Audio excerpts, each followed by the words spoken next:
is going on, guys? We have an exciting video. If you saw the last two videos, we have some exciting plans for the GT500. We have a Whipple 3.8 liter. We're gonna go ahead and start tearing down this car. We have a VMP Gen 3R, that is what's coming off of here. And here are the goods. We have a Whipple 3.8 liter Gen 5 going on the GT500. I'm so excited to see what this thing's gonna put down. It's gonna make some good power. Let's go ahead and jump into the time lapse of tearing this thing down.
We just got the old blower off. Goodbye. Hello to the beautiful big Whipple. Now we are doing something a little different. We are going to be pulling. Now this is not normal for an install, but we have to pull our intercooler because we're pretty positive that this one in here is not functioning properly. So we're actually going to pull this aftermarket core and put my stock core back in it. Judging by the other night at the track, the fluid wasn't circulating through. We had cold fluid in the reservoir. Yeah. Blower was hot as hell, starting IATs at like 130 or so and getting up to 170, 180 after the pass. So yeah, I mean, I think a lot of people probably don't want like explanation on that, but I mean, without getting too much in the weeds and everything about it, it was essentially a test core, and I guess the core is a little bit more dense and whatnot, and maybe it would work for a different application, but the application that we're currently using it in and intending it for, it is just not ideal. So yeah. At least that's our theory. I mean, that is theory. Now, I mean, you know, there doesn't need to be any like name calling or company bashing or anything like that, but that is a solid theory right now. And I mean, there's other things we have thought of, and there's other options on the table. I mean, still, but as of now, I'm very, very, very, very confident at this point from the data that we have and what we've seen. It is just not flowing ideally, and like I said, starting IET2s are around 130, 140. That is, if you know anything about GT500s, that is already past the tuning realm, to where the car's already pulling timing due to the charge temps already being too hot. So starting off, I mean, before we even get to the pass, really, the car is not even making peak power, which is it's just not good. And then by the time we get through mid-pass or to the beams, whether it be on the street or at the track, the car is seeing 180, 190 degrees. So that is very, very bad and very concerning too, because I mean, if this wasn't a built motor and the car wasn't on a GT5, that would be very deadly for this motor. So for sure, it's just an issue that we have to take care of and swap it back with the stock core, and the stock core has been proven time and time again. So something as small as that we'll take care of and roll with it. Yeah. And we're gonna be doing an ice tank setup in this as time goes on, but it should be working better than it is Yeah, so now. that's another thing. I mean, a lot of people are always like, well, it's on stock 3/4 inch lines and it's got a stock factory pump feeding it, which is true. I mean, yes, it is a little bit restrictive, but it's working worse than factory. Yes, it's working way worse than factory. I mean, I've put myself personally on, I put 30 pounds through a 30 PSI of boost, which boost is a measure of restriction.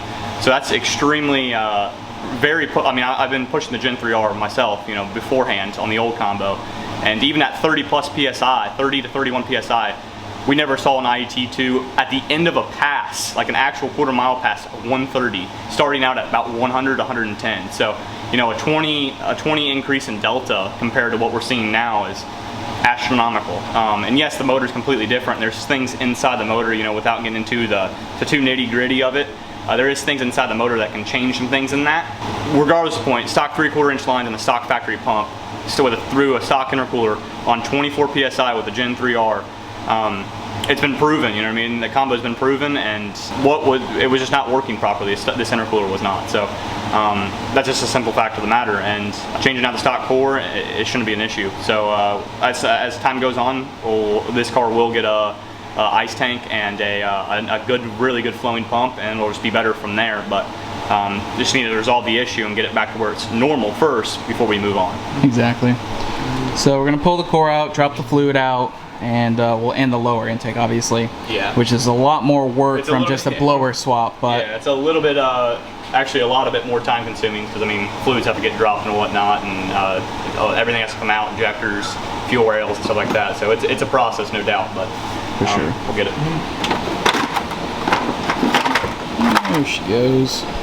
All right, we got it. Yeah, we got it. So if you know anything about an 07 to 14 GT500 lower intake manifold, there's a line on the back of this that goes for the head crossover, the coolant crossover for the heads, and it feeds into this lower intake manifold, and it runs through it for the coolant valleys.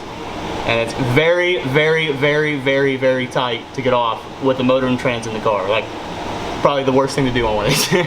So we got it, but it's all good.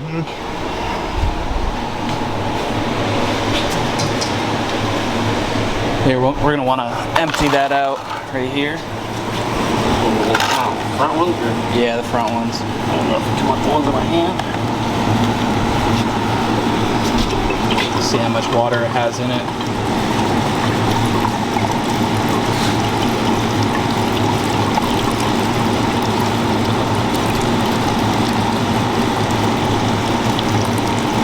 Is that the same tank from the new car? No, different one. Okay.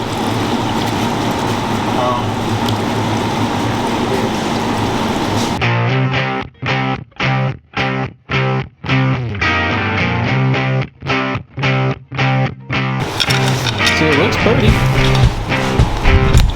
but it ain't working pretty.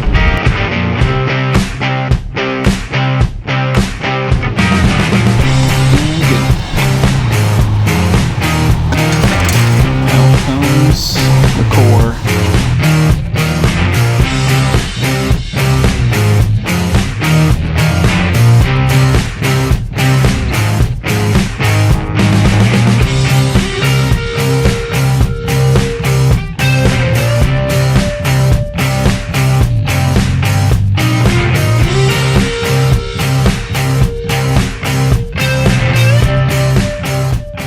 So stock intercooler's back loaded. We also changed out that clamp on the back to make it easy, because we're probably going to pull this back out eventually when we can get an upgraded core. GT350R cold start. Actually not cold start, I just drove it. Yeah, it's easier to change this over to a worm clamp to begin with. Makes it actually removing and installing this much more simpler than having a regular clamp like so. But I mean, I don't like these. We have to change these back over, but this is the way Andrew actually bought the car. Actually, it's never been changed since then. So, but these ones are kind of just a little ugly, especially up front, but back here you'll never see it. So a regular worm clamp's fine. The car's loud. Whole car loud.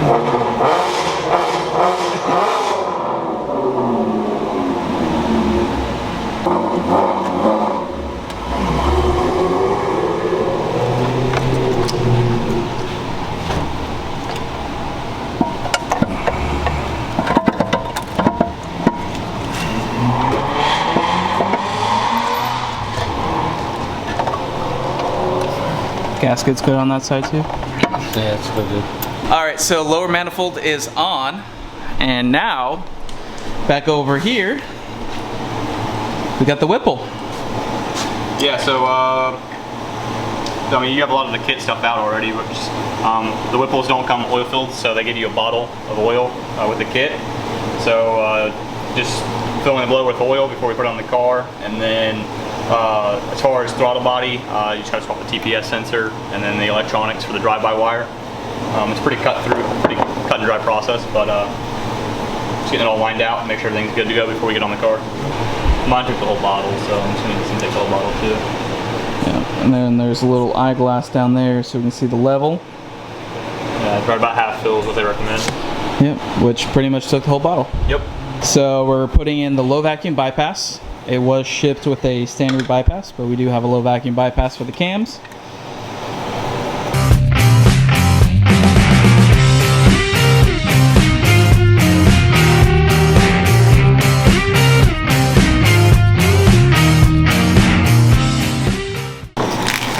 Expose the blower and them big rotors. That's nice. That's a real nice baby you got there.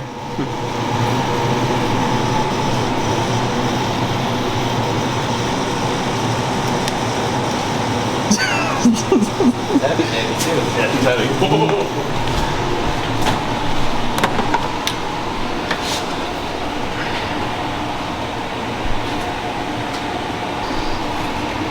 Back into the car, Cody goes.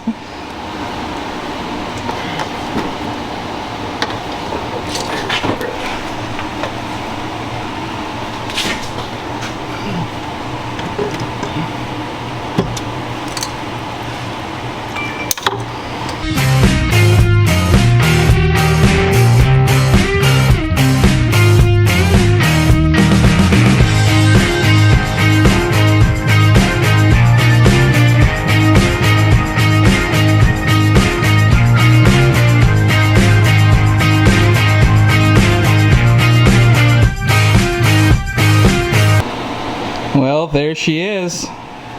Big old Whipple. Too bad. Yeah. Looks good. Still got a little bit of work to do. I think we're gonna finish it up tomorrow. But yeah, the blower's on. We still need to lower the engine. We don't have the lowering kits yet. We do have the adjustable motor mounts. But as of right now, we'll probably be going to the dyno Friday with no hood on it. Then we're gonna lower everything down so so it fits with the stock hood. Just easier to do it that way because it's easier just to do the motor mounts and the K-member spacers at the same exact time because we got to drop the K-member anyway when we do the one or the other. So it's just easier to do it all at one shot when you get them both in. And then right now we're just wrapping up the install. We've only had a couple hours into it, but they changing the core out added a little bit of time to the process. But everything's going smooth, you know, as usual. So get wrapped up tomorrow and ready for dyno time. So. Oh yeah. This Whipple's gonna sound a little bit different too. Oh yeah. It's gonna sound, I'm interested to see what it sounds like. Just like interested in what it sounds like at. I mean that's completely cliche stuff, but I'm really interested to see what it's gonna sound like at idle. Oh yeah. So. It looks rowdy too. I mean the camera does not do it justice for how big it is. I mean here's the old unit right here. The little guy.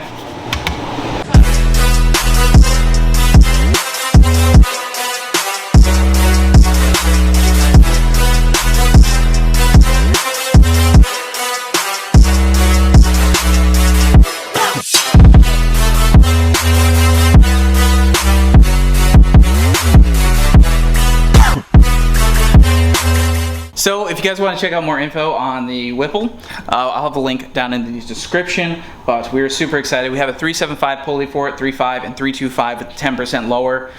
It's going to be rowdy, pump E85. We're going to see what it'll do. I'm super excited to see what this will do. I know there's a lot of talk about like why switch from a VMP to this. I'm going to address it kind of in a separate video, but basically very short way to say it is this is a big boy blower for a built engine like we have right here. We maxed out the other one. We're having some heat soak issues and we're really spinning that blower pretty hard. So This is a big boy blower, makes some big boosts. It can handle 30 plus pounds of boost, and we're not even gonna be anywhere near that. So I'm really excited. This is also a brand new blower. This is different than a 3.4, 4.0, and 4.5 that was previously out. This is the Gen 5 3.8 liter Whipple. So it's brand new, and I'm really excited to see what it'll do. All right, guys, so we're gonna wrap it up there for tonight. Worked on it for a few hours. Cody worked on his car earlier. If you want to follow his Instagram, Cody_54. He has a 3.8 Whipple, built motor, GT500, full like race car that he's building as well, kind of simultaneously. But we got the Whipple on. So I am gonna post the first startup video tomorrow, but I wanted to give you guys a video for today. You guys got to see the Whipple for the first time and on the car. And I'm really excited to try this out. Should be first startup tomorrow. Dyno Friday, and I'm excited. So slap the like button down below, leave a comment, let us know what you think, and we'll see you guys in the next one.